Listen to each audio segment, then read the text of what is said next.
देखो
Happy birthday to you. Happy birthday to you. Happy birthday dear Bobby. Happy birthday to you. Hey! Happy birthday भाभी।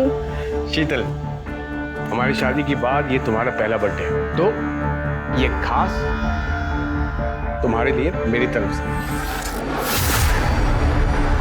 अब ये बताओ तुम्हें क्या चाहिए? डाइवोर्स। मजाक कर रही हो क्या भाभी? भाभी, कल भैया ने आपके लिए इतनी बड़ी सरप्राइज पार्टी रखी है। शहर के बहुत बड़े बड़े लोग आ रहे हैं और आप कैसी पार्टी कर रही हो?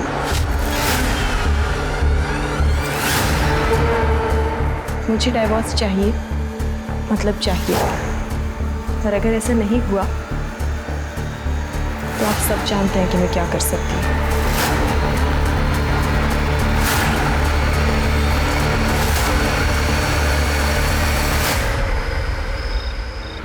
मम्मी आप टेंशन मत लो, मेरी क्लाइंट से मीटिंग है, मुझे जाना पड़ेगा। और पापा की तरह कोई गवर्नमेंट जॉब तो है नहीं कि 9 से 6 की नौकरी करो और फिर आराम। अरे बेटा, रात के 8 बजे हैं, मीटिंग तो कल भी हो सकती है ना। मम्मी आप समझते नहीं हो, सक्सेसफुल होने के लिए ना थोड़ी एक्स्ट्रा मेहनत करनी पड़ती है। अच्छा अब मैं जा रही हूँ, मैं आपको ना आने के बाद कॉल करती हूँ। बाय। ठीक है बेटा, अपना ध्यान रखना। हाँ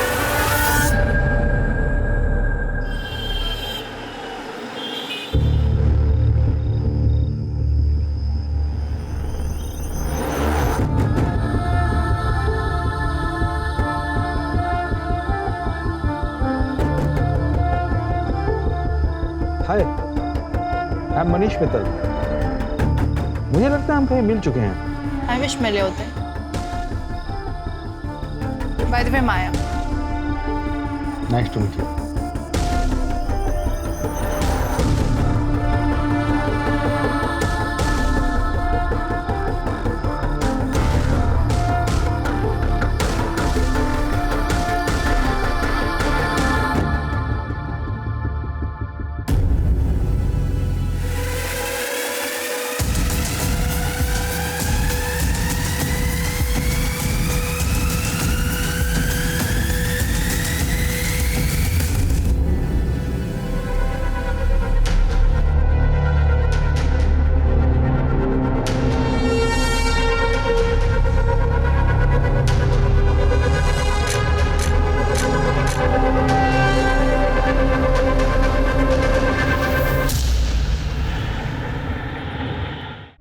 शीतल जी, मैंने आपकी केस हिस्ट्री और एविडेंस देख लिए हैं, but sorry to say it's not very strong. अब देखना है कि इस बेस पर हम आपकी तरफ से उनके खिलाफ कितना स्ट्रॉन्ग केस बना सकते हैं। विजय जी, मैं जानती हूँ इतना सब काफ़ी नहीं है, पर मुझे किसी भी हालात में डिवोर्स चाहिए। मैं बस उस कैद से छुटकारा चाहती हूँ, प्लीज़। ओके, कुछ करते हैं।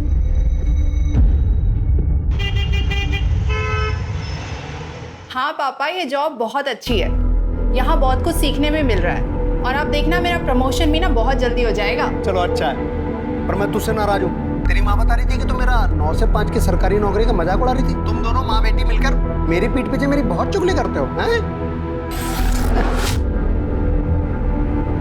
मैं आप दोनों को बहुत मिस कर रही हूँ। अच्छा मम्मी, वो मैंने पैसे भिजवाए थे, आपने चेक किए ना? हाँ, मिल गए। बस इसी तरह तरक्की करती रहे और तेरा काम अच्छे से चलता रहे। जैसी टाइम मिले मिलने आ जाना। हाँ, बहुत जल्दी आऊंगी। अच्छा मम्मी, एक इम्पोर्टेंट कॉल आ रहा है, मैं आप लोगों से बाद में बात करती हूँ। Bye, love you. Hello,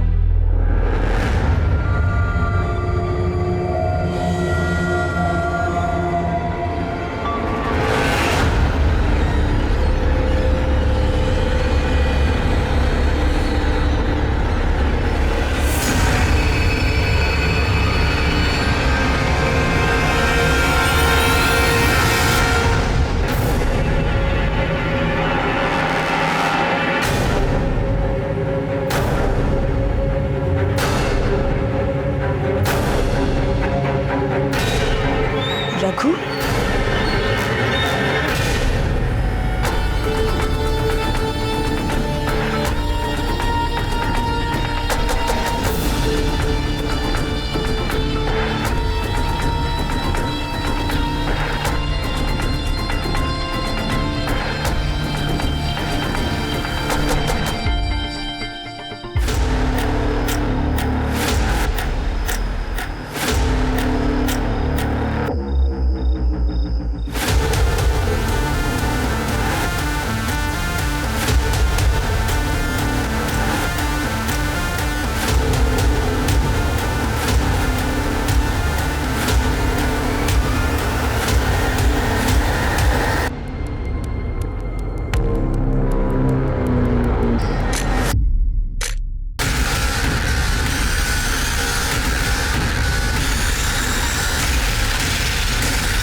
Sheetal ji, guess what, बधाई हो, डिवोर्स फाइनल हो गया है और अगले महीने में आपको 50 लाख रुपए मिले हैं और साथ में सेटलमेंट में एक बंगलो और एक कार भी। Happy? Yes. Thank you so much Vijay ji, पर मेरी आज़ादी के आगे ये सब कुछ भी नहीं है। But still thank you so much, आप नहीं होते ना तो। इस चोट ने मेरे पैसे से तेरा घर तो भर दिया है, लेकिन याद रखना ये पैसा तुझे कभी हजम नहीं होगा। हेलो मिस्टर, क्या हो रहा है? क्या हो रहा है? Help, police! अरे देखो आगे आदमी गुंडागर्दी कर रहा है। भैया छोड़ो यार, छोड़ूंगा नहीं तुझे, मैं नहीं छोड़ूंगा मैं। लेके जा सकते भैया, चलो भैया। शीतल, अरे ओके? या अरे सुनो, कल रात माया ने मैसेज किया है कि नई नौकरी के लिए दुबई चली गई।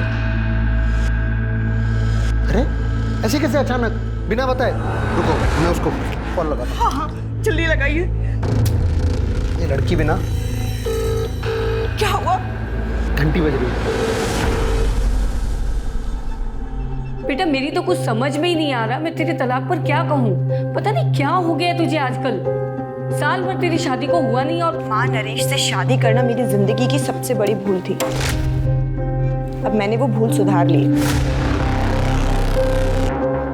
अब क्या करूंगी? अब सबसे पहले अपनी आजाद जिंदगी जीऊंगी, उसके बाद एक अच्छी सी नौकरी ढूंढूंगी। माँ, मैंने बहुत सारी जगह ना रेज्यूमेज दे दिए अपने। बेटा वो बहुत बड़े लोग हैं, संभल कर रहना। माँ, तुम बेकार में चिंता कर रही हो, कुछ नहीं होगा मुझे। अब देखना, अब मेरी लाइफ बिल्कुल सेट है। हाँ माँ, मैं कोशिश करूंगी जल्द से जल्द टिकट्स मिल जाए। तुम बस अपना सारा का सारा सामान पैक रखो। Okay bye.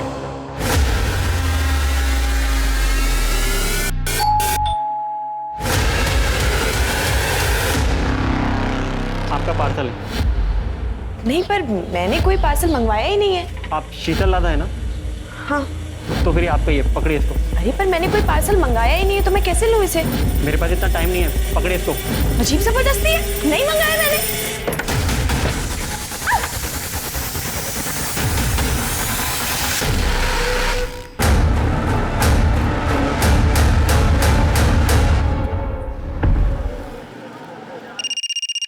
हेलो।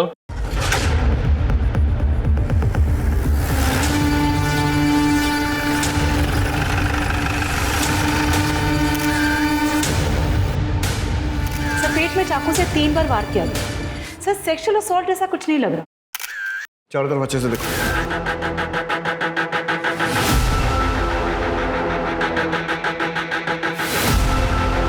ऐसा करो, घर के कोने कोने में, दरवाजे पर, डोरबेल पर, सब जगह से फिंगरप्रिंट लो और आस पड़ोस में पूछताछ करो। देखो पड़ोसियों ने किसी को आते जाते देखा है क्या? सर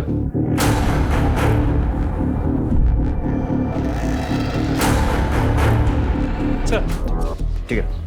सर आप पड़ोस में एक औरत ने बताया कि मर्डर का पता चले कि कुछ टाइम पहले उसने एक कुरियर वाले को यहाँ आते हुए देखा। शक्ल देखी उसने? नहीं सर, उस कुरियर वाले ने मुंह पे रुमाल बांधा, सर पे कैप, इसलिए शक्ल नहीं देखी। सर शालिनी श्रीवास्तव से मेरी बात है, जिसने मर्डर की इन्फॉर्मेशन दी थी। उसने ये बताया कि शीतल कुछ दिन पहले यहाँ शिफ्ट हुई और नरेश लड्डा जो कि बिल्डर है वो उसका एक्स हस्बैंड है और कुछ दिन पहले उनका डिवोर्स हो गया। ठीक है, बॉडी पोस्टमार्टम के लिए भेजो। सर हम नरेश से मिलकर आते हैं।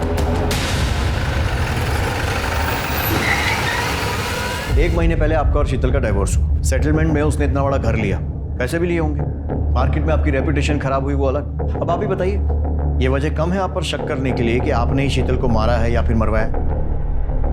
देखिए, मेरा जो नुकसान होना था हो चुका। उसका मर्डर करवाने से मुझे क्या मिलेगा? और वैसे भी डिवोर्स मैंने नहीं, उसने मांगा था मुझसे, और वो भी तब जब हम उसका बर्थडे सेलिब्रेट कर रहे थे। तुम्हें क्या चाहिए? डाइवोर्स। उसने मांगा और आपने दे दिया। हम थक चुके थे उसके टॉर्चर से, और मुझे पता चल गया था कि वो मुझसे नहीं, मेरे पैसों को चाहती थी। उसका मर्डर का सुन के बुरा तो लगा, लेकिन उससे ज्यादा मुझे सुकून भी मिला है कि अब वो हमें परेशान तो नहीं कर पाएगी। वरना जब से शादी करके आई थी तब से हमें सिर्फ और सिर्फ दुख दिया था सर, और कुछ नहीं। भाभी दाल में पानी थोड़ा ज़्यादा नहीं हो गया? भाभी सुनो ना, मैं ना घास फूस खा के बोर हो चुका हूँ, तो डिनर में चिकन मटन कुछ बना देना प्लीज़। भाभी रोटी थोड़ी कच्ची है। अरे शीतल, तुमने कुक को क्यों निकाल दिया? वो ठीक ठाक खाना बना रहा था। क्यों?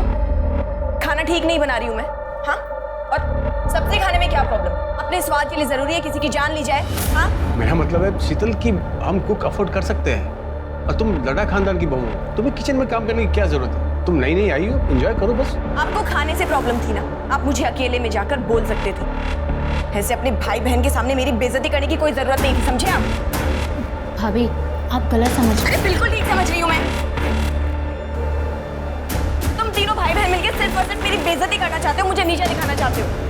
नहीं खाना नहीं खाना ना, फेंक दो इस खाने को, मत खाओ। हमें लगा कि समय के साथ वो समझ जाएगी। हमने उन्हें कभी फील नहीं होने दिया कि वो हमारे स्टेटस की नहीं है। बहुत प्यार से रखते थे, पर वो बदतमीजी करते थे, और एक दिन तो उन्होंने हद ही कर दी। भाभी मैं आपको बताती हूँ, ये ना, ये वाली साड़ी पे ये वाला ब्लाउज पहनो, बहुत अच्छा लगेगा, सूट करेगा आप पे।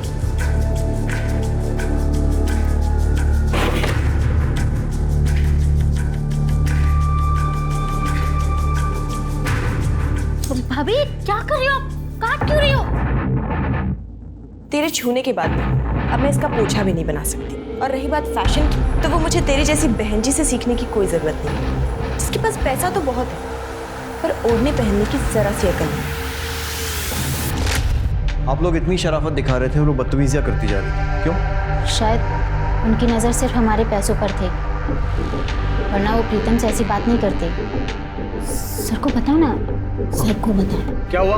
भैया वो कुछ महीने पहले की बात है, भैया काम से बाहर गए हुए थे और शीतल भाभी मेरे रूम में आई। जी भाभी क्या काम है बताइए। कुछ नहीं, वो मैं बोर हो रही थी तो मैंने सोचा तुम्हारे पास आके थोड़ा टाइम पास कर लूं। क्या कर रहे हो तुम? वाओ, कितना सुंदर कॉम्प्लेक्स है। काश ऐसे ही कॉम्प्लेक्स मेरा भी होता। ऐसे हो सकता है अगर तुम चाहो तो। हाँ भाभी मैं भैया से बात करूँगा। अपने भैया को बीच में लाने वाली कौन सी बात है? अगर ये हम दोनों के बीच में हो सकता है तो। उनसे उस दिन बड़ी मुश्किल से मैंने पीछा छुड़ाया। भैया को बताने से डर लगा, इसलिए मैंने दीपा से शेयर किया। वो ये सब चाल चला करती थी। सुना आपने, कितनी घटिया औरत थी। एक तो मैं इस बात से निकल नहीं पाया कि उसने मेरे साथ क्या किया है, क्यों किया, और आप मुझ पर उसके मर्डर का इल्जाम लगा रहे। प्लीज सर, मैं हाथ जोड़कर आपसे विनती करता हूँ सर, हमें परेशान मत कीजिए। हमारा उसके मर्डर से कोई लेना देना नहीं है। सर, अगर ये लद्दा फैमिली सच कह रही तो शीतल बहुत ही मक्कार और धोखेबाज हो रहा है। मिश्रा, कितने लोगों को जानते हो जो सामने से अपनी गलती माने? वैसे भी ये स्टोरी की एक ही साइड है, शीतल की साइड तो हमने सुनी नहीं है जो उसकी माँ हमें बताई। शीतल बहुत अच्छी लड़की थी और ये शादी भी उसने अपनी मर्जी से की थी। सब कुछ ठीक चल रहा था। मेरी समझ में आज तक ये बात नहीं आई कि उसने डिवोर्स क्यों ले लिया। क्यों ले लिया मतलब? उसने आपको नहीं बताया था? कहाँ बताया, कहाँ मिली वो मुझसे? हमेशा फोन पर ही बात होती थी और जब भी मैं उससे पूछती तो वो यही कहती थी कि वो जो कर रही है सब ठीक है, मिलूंगी तब बताऊंगी। लेकिन उसकी नौबत ही नहीं आई। उससे पहले ही वो मुझे छोड़कर चली गई। ठीक है, फिलहाल के लिए आप जा सकती हैं, जरूरत पड़ी तो आपसे फिर कांटेक्ट करेंगे। ठीक है सर।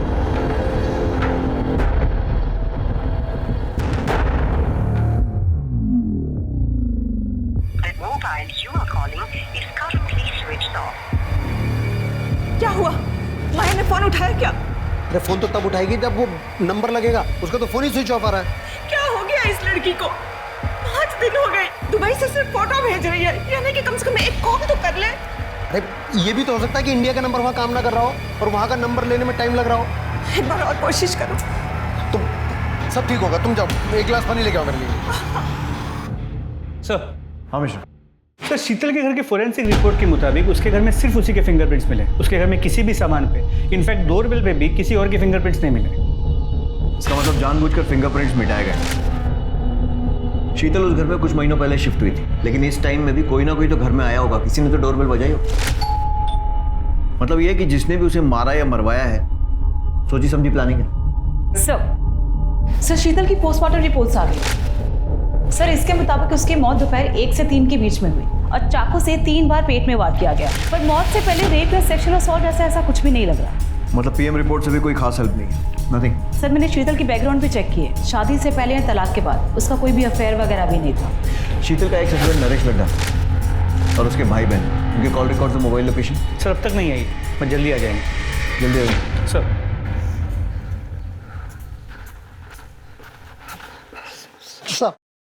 साहब, हमारा नाम वीरेंद्र शर्मा है, हमारी पत्नी उर्मिला शर्मा। सर, हम मेरठ से आए सर, हमारी बेटी माया शर्मा यहाँ दिल्ली में इस एरिया में रहती है सर।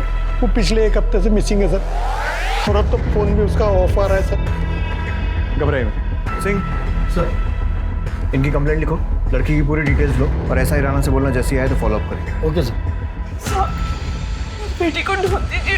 आप फिक्र मत कीजिए, आप अपनी कंप्लेंट लिखवाइए, हम जल्द से जल्द उसे ढूंढने की कोशिश करें। सर, ये नरेश और उसके भाई तीनों बहुत कमीने हैं और मैं बात दावे से कह सकता हूँ कि शीतल के मर्डर में इन्हीं तीनों का हाथ है। क्योंकि सर, जिस दिन हम लोग केस जीते थे और नरेश को शीतल को घर, गाड़ी, बंगला सब देना पड़ा था, उस दिन नरेश ने शीतल को मेरे सामने ही धमकी दी थी। ये पैसा तुझे कभी हजम नहीं होगा, छोड़ूंगा नहीं तुझे, मैं नहीं छोड़ूंगा मैं। लेकिन नरेश का तो कहना है कि डिवोर्स उसने नहीं बल्कि शीतल ने मांगा था। हाँ सर, मांगा था, क्योंकि इन तीनों भाई बहन ने मिलकर शीतल का जीना हराम कर रखा था। सर, उसे इतना मजबूर कर दिया, क्या करती बेचारी वो? वकील हूँ सर, फैमिली कोर्ट में पति पत्नी के झगड़े सुनते आ रहा हूँ, मगर शीतल के केस को सुनकर मेरी भी रूह कांप गई थी। शादी होते ही नरेश ने सभी नौकरों को काम से निकाल दी। इतने बड़े घर का झाड़ू पोछा, साफ सफाई, खाना बनाना सब अकेली मैं ही करती थी, पर इतना भी काफी नहीं है उसके लिए। रोज मुझे परेशान करने के नए नए तरीके निकाल लेता है। और फिर एक दिन, ये क्या है? दाल है या पानी है? ये एक तो रोज रोज ये घास फूस खा के ना बोर हो चुका हूँ। अरे कुछ और नहीं बना सकते क्या? चिकन मटन कुछ? अभी ये रोटी भी कच्ची है। मायके से तुम कुछ सीख के नहीं आई हो क्या? माँ ने कुछ सिखाया नहीं तुम्हें? क्यों मैं खाना ठीक नहीं बना रही हूँ क्या? ये बनाया तुमने खाना? हाँ? और सब्जी खाने में क्या प्रॉब्लम है? जरूरी है अपने स्वाद के लिए किसी की जान ली जाए? आपको मेरे हाथ का खाना अच्छा नहीं लग रहा था तो आप मुझे अकेले में बोल देते। इसे अपने भाई बहन के सामने मेरी बेइज्जती करने की क्या जरूरत थी? क्या बकवास कर रही हो? क्या मतलब भाई बहन? मैं सही तो बोल रही हूँ। आप तीनों भाई बहन जब देखो मुझे नीचा दिखाने की कोशिश करते हो, मेरी बेइज्जती करते रहते हो। चुप कर। आइंदा जबान लड़ाई ना, जबान खींच लूंगा मैं। निकल।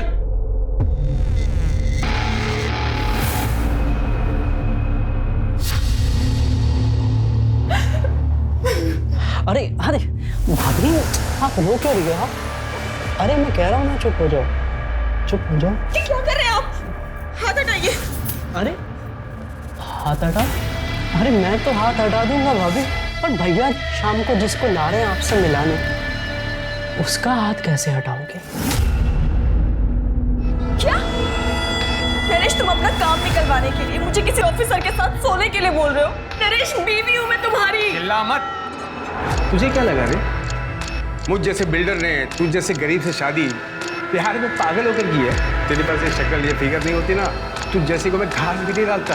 अच्छा चल ठीक है, सुन, ज़्यादा नाटक मत कर, जल्दी से तैयार हो जा। और सिर्फ आज याद रखना, मुझे उसे सिर्फ खुश करना है ताकि वो 50 करोड़ का कॉन्ट्रैक्ट मुझे दे दे। तो कुछ ही समझी, सिंपल। नहीं, मैं ऐसा कुछ भी नहीं करने वाली। क्या बोली तुम? क्या बोली? भैया क्या कर रहे हो? क्या चाहते हो? ऑफिसर का मूड खराब हो जाए इसकी सूजी हुई शक्ल को देख के, और कॉन्ट्रैक्ट हमारे हाथ से निकल जाए? समझा इसको। जल्दी से तैयार हो जाए, नहीं तो जान से जाएगी।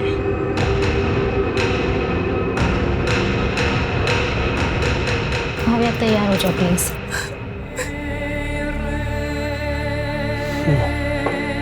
पियो पियो ना मेरी जान, अरे पियो ना।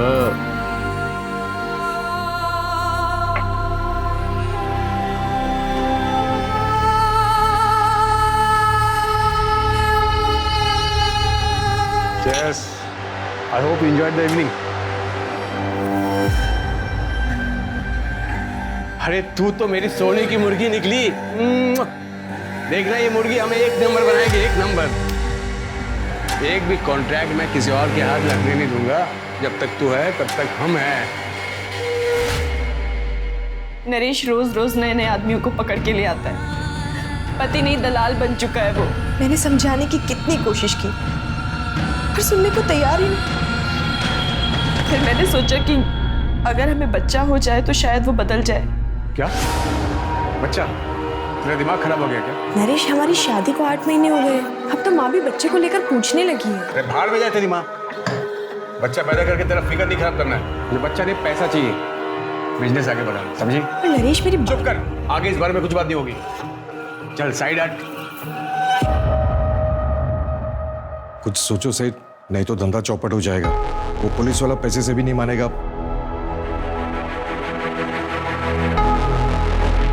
ठीक है, मैं कुछ करता हूँ। सुन, एक पुलिस वाले ने नाक पे दम कर रखा है, तुझे उसे खुश करना होगा। मैं ये सब और नहीं करूंगी, और अगर तुमने मेरे साथ जबरदस्ती करने की कोशिश की तो मैं पुलिस के पास चली जाऊंगी। क्या बोली?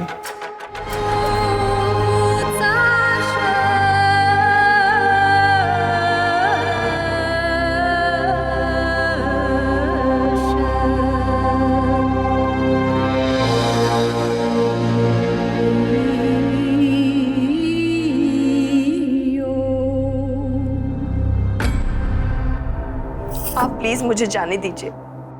मैं ये सब अपनी मर्जी से नहीं करती। मेरा पति जबरदस्ती मुझसे करवाता है अपने बिजनेस के चक्कर में। आप पुलिस वाले हो ना, आप मेरी मजबूरी समझिए और प्लीज मेरी मदद कीजिए। अरे ड्यूटी पे भी जाना है, चल बिस्तर पे चल। नरेश साला कमीना है, लड़की का पैसा बचा लिया। चल। एक मिनट, मैं बस वॉशरूम जाकर आऊं प्लीज। अरे यार मूड खराब कर दिया, जल्दी जा और जल्दी आना।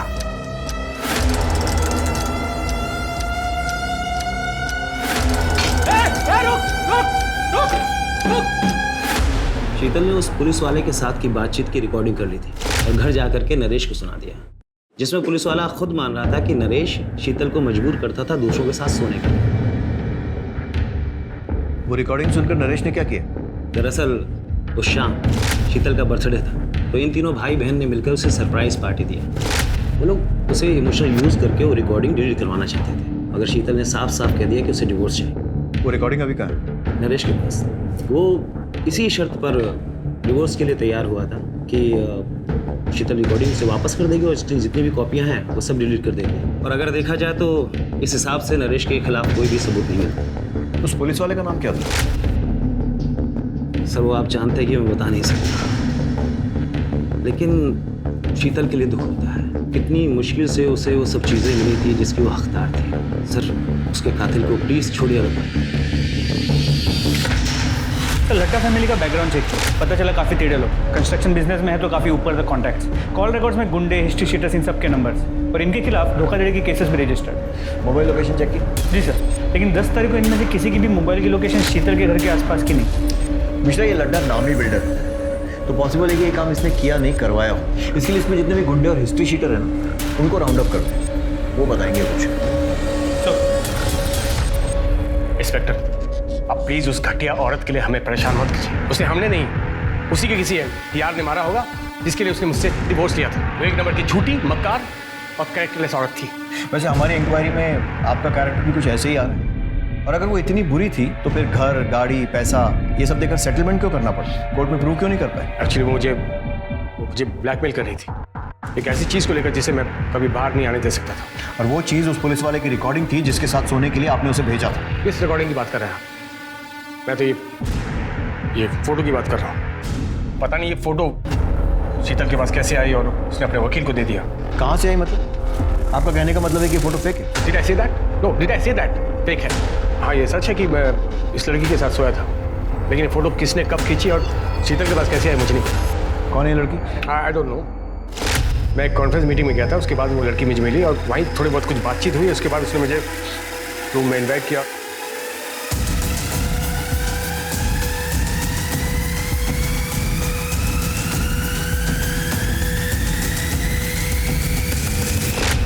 इस लड़की का कोई कांटेक्ट या एड्रेस?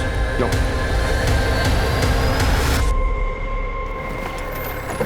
नरेश की बातों से एक अलग ही एंगल है। मतलब शीतल का वकील उसे जितना शरीफ बताने की कोशिश कर रहा है, शायद वो ऐसी है नहीं। मिश्रा, बात करो फोटो में वो लड़की कौन है? वो फोटो खींची किसने है और शीतल के पास वो फोटो किसने भेजी है ठीक उस वक्त जब डाइवोर्स की प्रोसीडिंग चल रही है? सर 2 दिन हो गए कंप्लेन कराए हुए सर हमारी बेटी अभी तक मिसिंग है सर। आपका केस तो ऐसा ही राणा देख रहा है। राणा कहाँ है? सर राणा साहब तो केस के सिलसिले में बाहर गए। आइए आप मेरे साथ, संभल के। एक मिनट दिखाइए।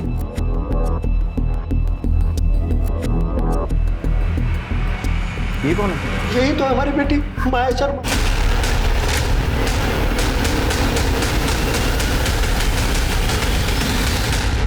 सर हमारी बेटी माया 7 तारीख को नई दिल्ली से दुबई गई थी नौकरी ज्वाइन करने के लिए। ये देखिए साहब, दुबई से फोटो भेजती है पर कॉल करते हैं तो उठाती नहीं है, कॉल बैक भी नहीं करती है। सर शुरू में तो 1-2 दिन हमने इंतजार किया कि फ़ोन करेगी, पर बाद में तो उसका फ़ोन भी स्विच ऑफ हो गया। फिर हम लोग मेरठ पुलिस के पास गए, उनसे कहा तो उन्होंने कहा कि हाँ आप लोग दिल्ली जाइए, क्योंकि वो माया दिल्ली में ही रहती थी। माया दिल्ली में क्या कर रही थी? सर मार्केटिंग में नौकरी करती थी सर, सब कुछ अच्छा खासा चल रहा था। उसने रहने के लिए घर ले लिया था और खर्चे के लिए हमें पैसे भेजती थी। मम्मी वो मैंने पैसे भिजवाए थे, आपने चेक किए ना? फिर अचानक 7 तारीख को उसका SMS आया कि वो उसने नौकरी छोड़ दी है, उसको दुबई में नई नौकरी मिली और इसलिए वो वहाँ जा रही है। जाने से पहले हमसे मिलकर भी नहीं गई। यहाँ पर किस कंपनी में जॉब करती थी? सर ये तो कभी मैंने उससे नहीं पूछा। ठीक है, अभी आप जा सकते हैं। मिश्रा, माया के पिछले 2 महीने के कॉल रिकॉर्ड्स, मोबाइल लोकेशन और जितनी भी जानकारी मिल सकती है निकालो। उसका social media account, email ID सब कुछ ढूंढो और अच्छे से छानबीन करो। सर नरेश के कॉल रिकॉर्ड में जिन गुंडों के नंबर थे उन्हें लेकर आए। साहब हम गुंडे नहीं, मजदूर लोग हैं साहब, छोटा मोटा काम कर लेते पेट पालने के लिए साहब। और नरेश लड्डा के हिस्से की मार खाना भी तुम्हारे छोटे मोटे काम में आता है? देख सोच कर जवाब देना। ये ना, ये भी मजबूर है। जब इसके हाथ में खुजली होती है ना तो 2-4 की हड्डियां तोड़ने के बाद ही ठीक होती है। सोच लो। साहब, हम लोग नरेश सेठ के लिए काम करते हैं। क्या काम? डराना, धमकाना, घर खाली करवाने जैसे काम सब। बस इतना ही? सोच के बताना। साहब वो अपने लिए हमसे लड़की मंगवाता है साहब। उसको भी लेकर आए थे? नहीं साहब, हमने तो इसे कभी देखा भी नहीं। शीतल लड़ा अच्छी है, पसंद है? अच्छी साहब। नहीं साहब, मेरा मतलब सेठ की बीवी है। क्यों मारा उसे? सेठ के कहने पर? नहीं साहब, हमने नहीं मारा। साहब हम लोग क्यों मारेंगे उसको साहब? तुमने नहीं मारा तो किसने मारा? अब हमें क्या पता किसने मारा साहब, हमारा तो उससे कोई वास्ता भी नहीं। वास्ता भी निकलेगा। मिश्रा, मिटा ले खुजली, तब तक तोड़ना जब तक सच नहीं बोलते।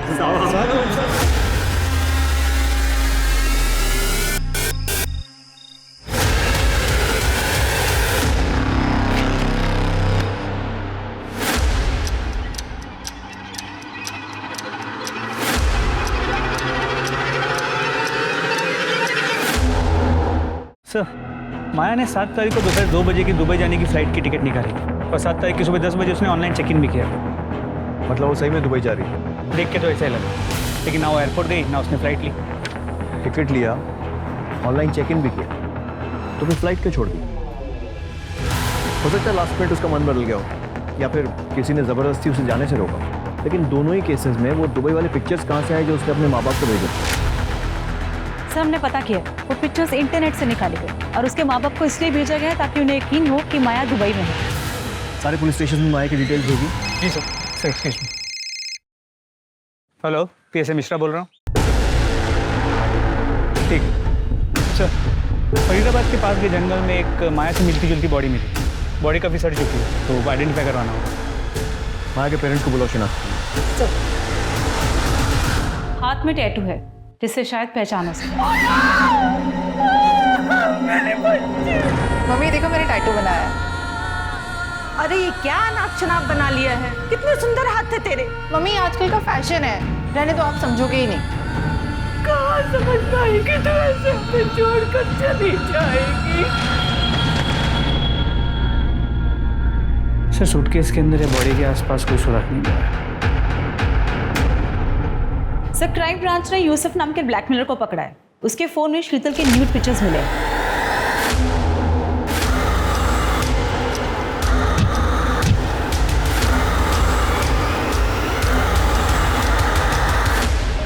सर, ये फोटो मुझे प्रतिम ने सेंड किया था सर। प्रतिम लड्डा? जी सर। क्यों भेजा था? सर वो मैं ऑनलाइन वीडियो रैकेट चलाता हूँ सर, वहाँ मेरी एक लड़की को ये प्रतिम मिला था सर। सर जब हमने इसकी इंक्वायरी निकाली तो पता चला ये बहुत बड़ा आसामी है सर, तो हमने इसे अपने जाल में फंसाया सर और इसको हमने ब्लैकमेल करना शुरू किया सर। फिर सर ये हमारा ATM बन गया था। सर मैं यूसुफ को रेगुलरली पैसे दे रहा था, एक बार पैसे नहीं दे पाया तो उसने बोला कि घर में किसी फीमेल की न्यूड पिक्चर सेंड करना, तो इसलिए मैंने एक बार शीतल भाभी की फ़ोटो खींची चुपके से। वो गमछा मैं जानबूझकर अपने साथ ले गया। मुझे लगा अगर भाभी ने मुझे देख लिया तो उनको लगे कि रघु था। एक ही फ़ोटो भेजी थी और भी भेजी थी? सर एक और भेजी थी। अब जो पूछ रहा हूँ ना उसका बिना पीटे सच सच जवाब देना। नरेश अपने बिजनेस के लिए और कॉन्ट्रैक्ट के लिए शीतल को दूसरे मर्दों के साथ सोने के लिए मजबूर करता था? शीतल भाभी अच्छी बहू थी, पर नरेश भाई ने कभी उनकी कदर नहीं करी। अपने फायदे के लिए उन्हें कितने लोगों के साथ सोने के लिए मजबूर करते थे। हमें पता था सर ये गलत है, पर उनकी हाँ में हाँ मिलानी पड़ती थी क्योंकि हम उन पे फाइनेंशियली डिपेंडेंट थे। मिश्रा, शीतल जैसी सीधी सादी लड़की बेचारी इस नरेश लड्डा जैसे घटिया आदमी के चंगुल में फंस गई और वो कमीना भी खुला घूम रहा है। इसके ऊपर प्रोस्टिट्यूशन का केस बनाओ। इस नरेश लड्डा को इसके किए की सजा मिलनी चाहिए। जी सर। शीतल के केस में तो हम आगे बढ़ रहे हैं, प्रोग्रेस भी हो रही है, लेकिन माया के केस में ना तो कोई ढंग का सस्पेक्ट मिल रहा है और ना ही कोई मोटिव मिल रहा है। सर क्या ये हो सकता है कि ये दोनों केसेस कनेक्टेड है? हो सकता है। सर माया का फोन 9 तारीख को स्विच ऑफ हुआ। माया के कॉल रिकॉर्ड्स में 2 नंबर हैं। एक किसी अनिल नाम के फोटोग्राफर का है जिसकी पुरानी दिल्ली में फोटो स्टूडियो, और दूसरा नंबर फेक आईडी पे लिया गया जिसके साथ माया की अक्सर लंबी बातें हुआ करती। और सर वो नंबर 9 तारीख से स्विच ऑफ, अब तक ऑन नहीं हुआ। सर माया ने अपने कार्ड से 6 मार्च को एरो सिटी में एक होटल भी बुक किया था और सर उसने अपने लैंडलॉर्ड को पूरे रेंट के पैसे देके वो रूम छोड़ दिया था, पर उसके लैंडलॉर्ड को उसको दुबई जाने की बात बिल्कुल पता नहीं। मतलब उसने दुबई का टिकट बुक कराया था, अपना रूम छोड़ा था, लेकिन शायद वो दुबई गई नहीं। जी सर। सबसे पहले तो इस फोटोग्राफर को उठाओ, पता करते हैं माया और इसका क्या कनेक्शन। और दूसरा ये फेक नंबर, उसकी जो भी इंफॉर्मेशन मिल सकती है, कहाँ से इशू हुआ, प्रीपेड है, पोस्ट पेड है, सब कुछ पता करो। सर बताता हूँ सर, नरेश और माया की फोटो मैंने माया के कहने पे खींची थी और भी बहुत सारे लोगों के साथ उनकी फोटो मैंने खींची थी। जिसके साथ जैसी भी तस्वीरें खींची है ना, सब पुलिस स्टेशन में जमा कर। एक बात बता, ये काम माया खुद करती थी या किसी के कहने पर? खुद ही करती थी साहब, खुद ही कॉल करती थी, खुद ही सारी डीलिंग करती थी। और पेमेंट? पेमेंट कैश में होती थी, वो खुद ही करती थी। और कभी कभार महेश नाम का आदमी आता था, वो पेमेंट करने के बाद माया से मेरी बात करा देता था। माया के कॉल रिकॉर्ड में इस महेश को ढूंढो।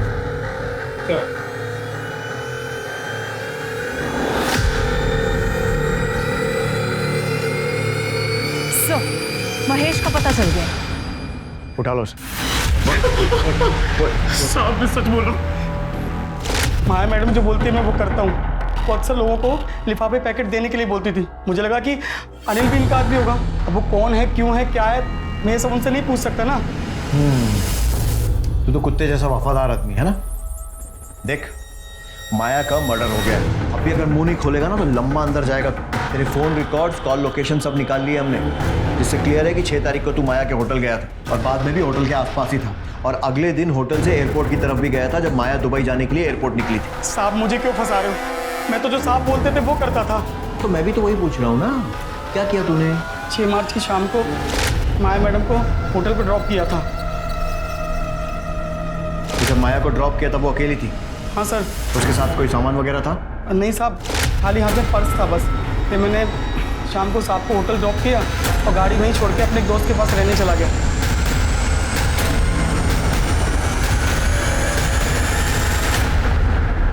साहब ने कहा था कि अगले दिन 4 बजे आ जाना होटल, तो मैं उनको 4 बजे लेने पहुंच गया।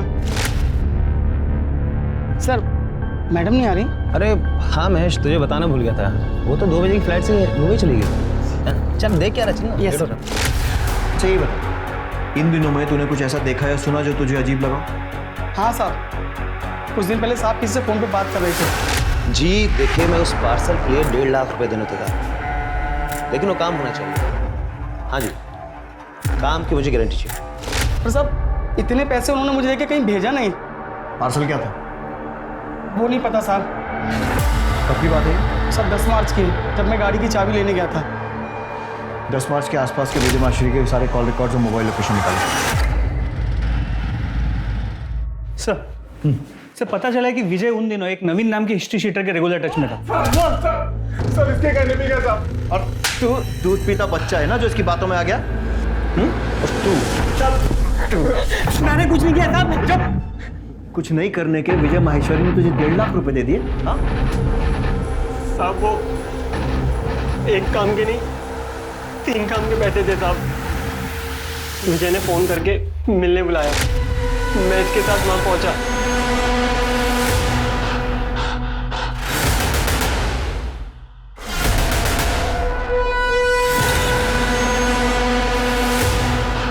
मर गई क्या? एक दवा देकर बेहोश किया, मारने का काम कर।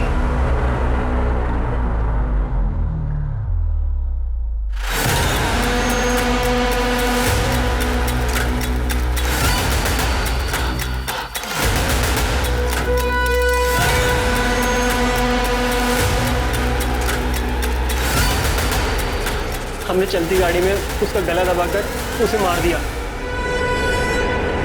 और थोड़े आगे जाकर सूटकेस को जंगल में फेंक दिया। तो पहला हुआ माया का मर्डर, दूसरा उसकी बॉडी को ठिकाने लगा, तीसरा बताओ। तीसरा शीतल का मर्डर।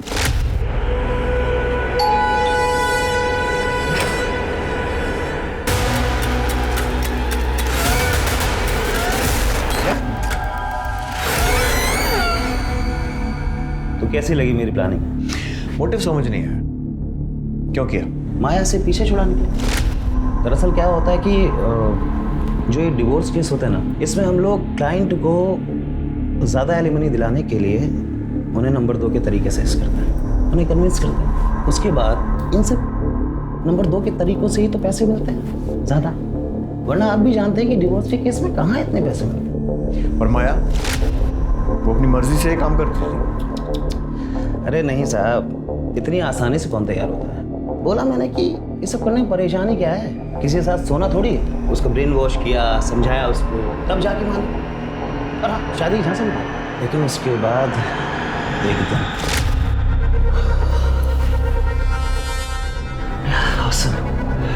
सिसली तुम कमाल हो, एक बार और हो जाए। एक बार क्यों, 10 बार करेंगे। रियली? लेकिन उससे पहले तुम्हें मुझे अपनी फर्म में पार्टनर बनाना होगा, अपनी बीवी को डिवोर्स देना होगा और मुझसे शादी करनी होगी। ये क्या बकवास कर रही थी? मुझे देखकर या सुनकर लग रहा है कि मैं बकवास कर रही हूँ। शुरू में मुझे लगा कि भूल जाएगी, मगर नहीं साहब, वो तो पीछे पड़ के रहेगी। फिर मुझे लगा कि इसका कुछ ना कुछ तो इलाज करना पड़ेगा। तभी सडनली मुझे शीतल के केस से एक आइडिया मिला और मैंने डबल गेम किया। मैंने माया को नरेश के पास ये कह कर भेजा कि इस केस से ना हमें बहुत पैसे मिलने वाले हैं, और इतने पैसे कि हम उस पैसे से अपनी नई जिंदगी शुरू कर सकते। और उसके बाद मैंने अनिल से माया और नरेश की फोटो खिंचवा ली, और उन फोटो से मैंने शीतल को घर, पैसा, गाड़ी सब दिलवाया। इतना तो मैंने भी एक्सपेक्ट नहीं किया था, तो मैंने भी अपनी फीस बढ़ा दी, जिसकी वजह से मेरे और शीतल में झगड़ा हुआ और उसने मुझे पुलिस की धमकी तक दे डाली।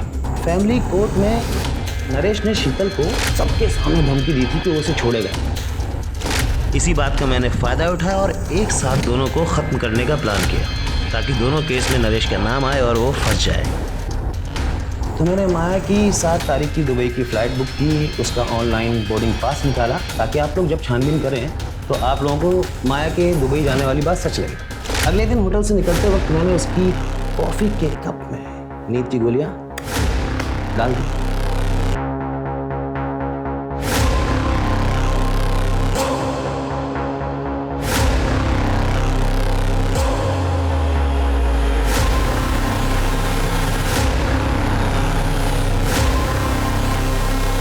मैंने माया का फ़ोन अपने पास ही रख लिया था। एक रात पहले ही उसके घर वालों को मैंने मैसेज कर दिया कि मैं दुबई जा रही हूँ नौकरी के सिलसिले में, और 2 दिन तक दुबई की फ़ोटो भेजता रहा। उसके 2 दिन बाद मैंने उसके फ़ोन को तोड़ के फेंक दिया। माया और शीतल के मर्डर केस में चार्जशीट फाइल कर दी, और ध्यान रहे कि फांसी नहीं तो कम से कम उम्र कैद तो होनी चाहिए। इंस्पेक्टर, आप भूल रहे हैं कि मैं एक वकील हूँ, और कोई ना कोई दंड फंद लगा करके बाहर निकल जाऊँगा।